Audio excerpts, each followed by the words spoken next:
What's up, what's up, what's up everyone? It's Jason, welcome back to the channel. Sorry the content's been coming a little bit slower here to this platform. It's just that we're in the middle of a crazy part of the year here in the Northeast at the SCE event group. So be patient, bear with me, and I promise we have a lot in the hopper coming to this channel and on deck right here. Today I want to talk a little bit about music organization because it's a topic that I believe is one that so many DJs struggle with. So I wanted to share a tip or two of things that I've done to help make my music library a little bit more efficient and to make me more effective and essentially a quicker, faster, and a better DJ. Being able to find the right songs quickly and being able to find tracks that are just gonna smash. So let's talk a little bit about some of the really big things that I've done to improve my game from a music library organization perspective. First and foremost,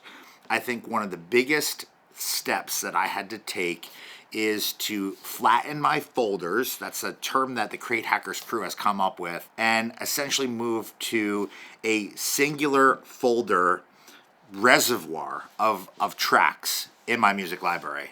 What does that mean? I no longer have multiple folders managing all of my music. I have taken all of the MP3s and the audio files and condensed it into a singular folder, one folder that has all of my content.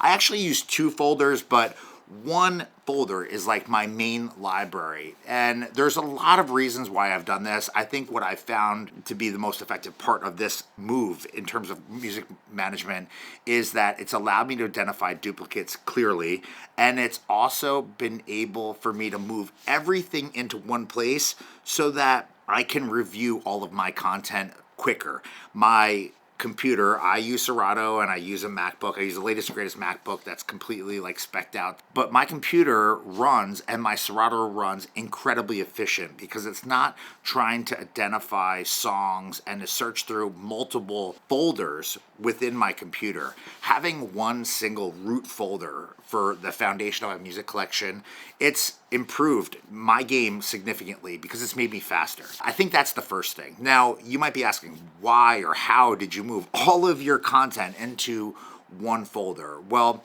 I've leaned on an app called the Crate Hackers app, and if you're not familiar with it, I'm gonna have some information in the description of this video where you can tap in and get lined up and signed up with some Jani incentives for you on this platform.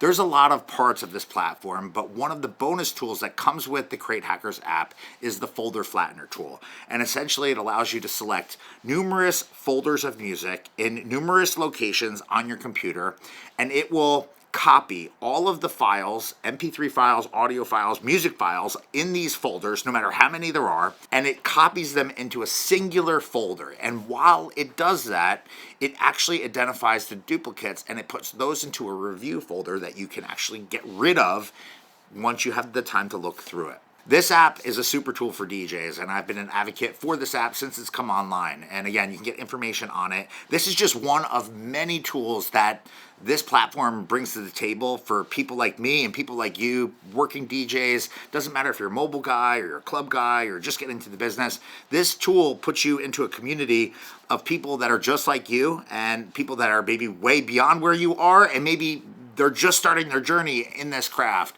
and everyone in between. And I feel like it's super cool. It also gives you access to playlists and universes of music that have been curated by a number of different DJs from a number of different places with a number of different superpowers. And it, again, can help you build crates and really like explore music that you might not know, you might not be dialed into, or you might not be familiar with, or, you know, just to help you stay on point as like culture shifts and music shifts and what's popular shifts. Again, there's so many tools that this platform brings to the table, but the folder flattener tool is a incredibly powerful tool that has allowed me to do some amazing things and allowed me to really like reduce the size of my music collection and allowed me to remove duplicates, which essentially allows me to be a better DJ.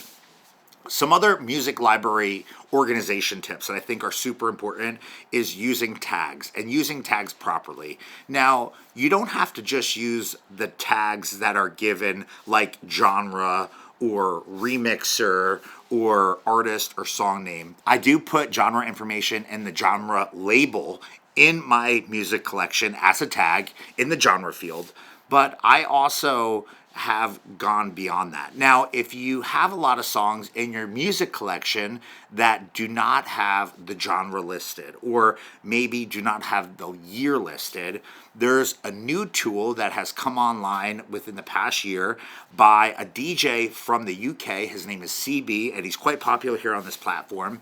And he has created a music library tool app that you can essentially run alongside your Serato, and you can drop tracks into it.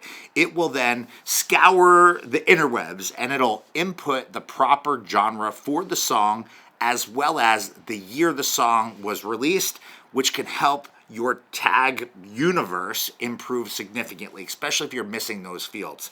Outside of genre, I've really got into situations and or universes as well. So what does that mean?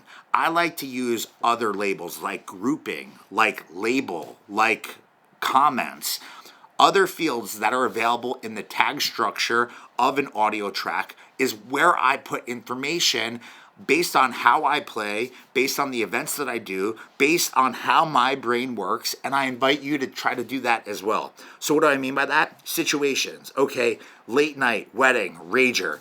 That might be a tag. Or maybe I subscribe to someone's Patreon and I want to keep all of their edits together as I'm adding them to my collection. I might put a hashtag, the producer's name, in the label field. I like to use certain codes and certain types of, experiences or atmospheres to help me describe that track further than what maybe the generic genre might be. An example, like a vibe dining or an opening room song might be deep house, or might be tech house, or it might be house, or it might be throwback house, or maybe it's got a throwback vocal that's a hip hop lyric, but it's a house track. So there are a couple different nuances as we start to get into this world where a lot of our genres are blending, or a lot of things might be used at different times.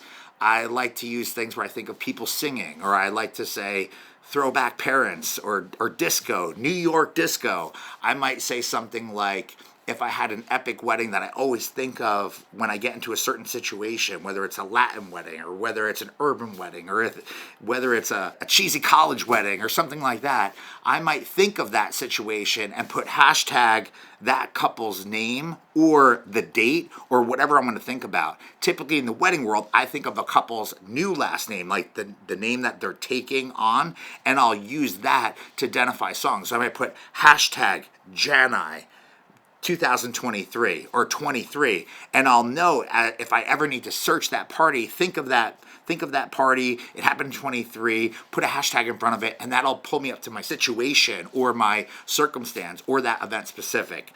See, I like to think of how I'm going to use the track and how I'm going to recall it. So anything that's genre specific is going to have that written out. Anything that's situation based, vibe dining, maybe a specific event, or a gem that's just like a staple, a set starter, something like that, I might put a hashtag in front of, because like it's more particular, it's more specific, it's more granular, and the hashtag to me allows my mind to get into that. Hashtag top hip hop 100, and those are like the top hip hop tracks in my music collection.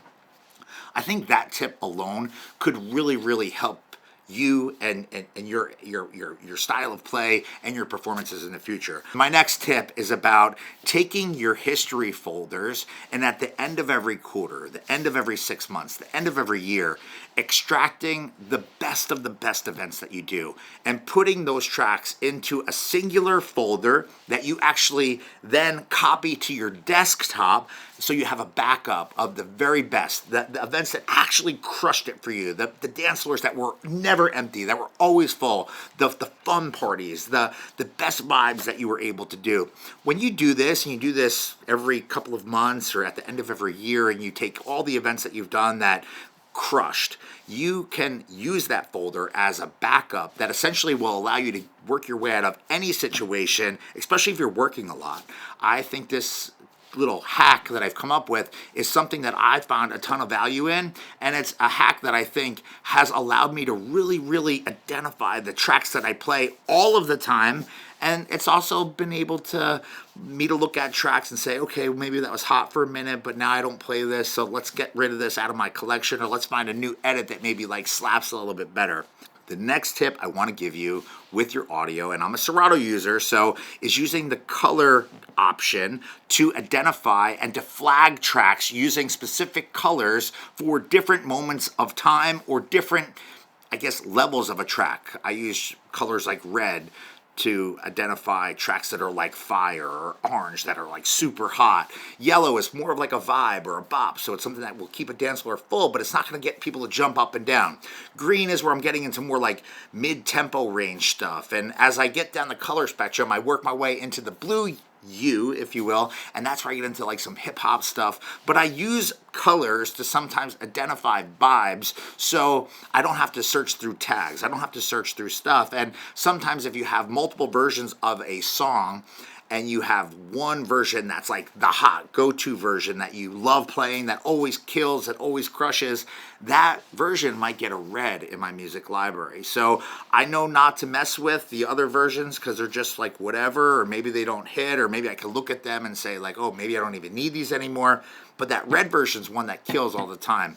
And these are usually the ones with higher play counts, or just tracks that I've used at my parties that actually crush. I feel like that's the big deal here, right? Using colors as a visual cue for you, whether it's just on the side of the track line like I have in my Serato, or if you use emojis maybe even to put in your track title or something like that. It's a visual indicator for you to help make you faster, better, and more effective as a DJ. These are some music library organization tips that I think could help anyone that's a working DJ, and I hope that you can gain from it.